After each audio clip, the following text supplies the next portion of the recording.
Hey guys, Zen here, and today I wanted to go over my 5 concerns with the upcoming Operation Para Bellum. Even with all of the hype and excitement around the DLC, and me personally believing this will be the best season to date, I do have some real concerns that I wanted to share with you. So right off the bat, my first concern is with cheating. Now I do realize this isn't an issue exclusive to Para Bellum, but as of recently, especially on PC, cheating is becoming a major issue. To be honest, some of you console guys have it a lot easier in this department versus PC. Let's take the TTS for instance. Everyone gets so excited to play with the new ops and check out the new map, there becomes this cutthroat nature of constant team killing and DDoSing for those who pick the new ops. I've been literally kicked from the game and booted back to Windows because I picked either Alibi or Maestro. It can be really toxic, and as of recently, it can actually make the game unplayable. Ubisoft really does a good job at filtering out the cheaters, banning them, and making a better experience for all of us, but generally speaking, a new operation always brings in a bunch of new players and cheaters alike. There are some new features coming to the game that should help with toxicity, such as individual muting on PC chat and an offensive language filter, which will automatically remove nasty language from chat. I'm not sure exactly what can be done about cheating though. BattlEye is a great software, but somehow they always seem to slip through the cracks. I am curious though,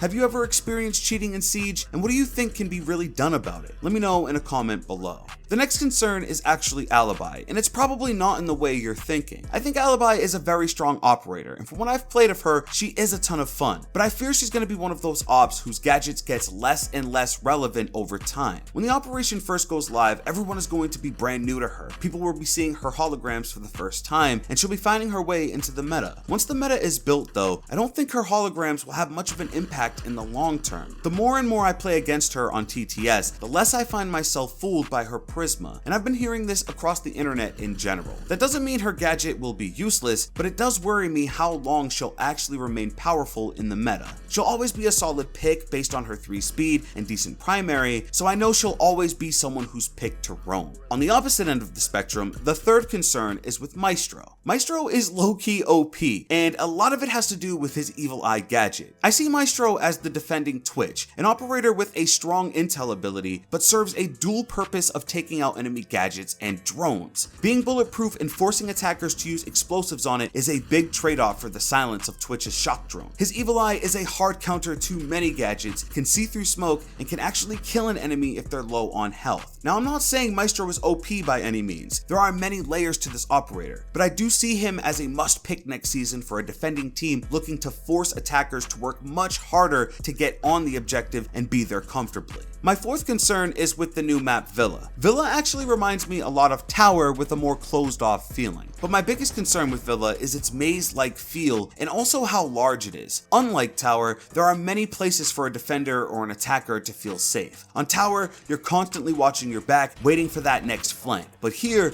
there are so many rooms, windows, and hatches to look for that it can become frustrating to really understand your position relative to an enemy. Make no mistake, Villa is beautiful, and I trust Ubisoft when they say that it's their most competitive map yet. I also really like this map on Bomb in particular. I feel like the sites are perfectly laid out, even though there isn't one in the basement. Similar to Tower though, it feels a little cluttered. It's not as open as say Coastline or Border. Over the course of the TTS, I've seen more and more people say they love the look, but aren't super happy with the playstyle of Villa. So far, I'm actually loving both, and I'm just hoping it lasts throughout the season and doesn't fade out with the initial hype. The final concern goes hand in hand with our last, and it's the ranked map pool. Some of you think I'm crazy for wanting some of the maps I do in ranked, and I'm really curious to know why. What's wrong or non-competitive about Canal or say Hereford Base? Now yes, Hereford Base is getting a rework, but that isn't confirmed to be in the ranked playlist. Those were maps I loved in ranked with past seasons, and I'd really like to see them again. I fully understand maps like Plain, House, and even Tower to a degree, but I really want to see the ranked map pool built upon and include more maps. I say this in most videos like this, but the map pool is very samey each season, and I feel too closely resembles that of the Pro League. There isn't much to say about this topic. The community seems very split on it. Some love the ranked maps we have on offer right now, and last season, and season before that, and others like myself would like a fresh breath of air, and a nice change to it. I do like how Clubhouse is being changed and reintroduced, so that does help, and I'm hoping Ubisoft does a lot more of this. But that's everything guys, those are my 5 Operation Para Bellum concerns. Now I want to hear from you. Do you have any concerns with the new season? Do you have anything you want to see added or changed? Leave it all in a comment down below. If you did enjoy this video, please drop a like, and subscribe with notifications if you're new. With that being said, it's been Zen. Hey,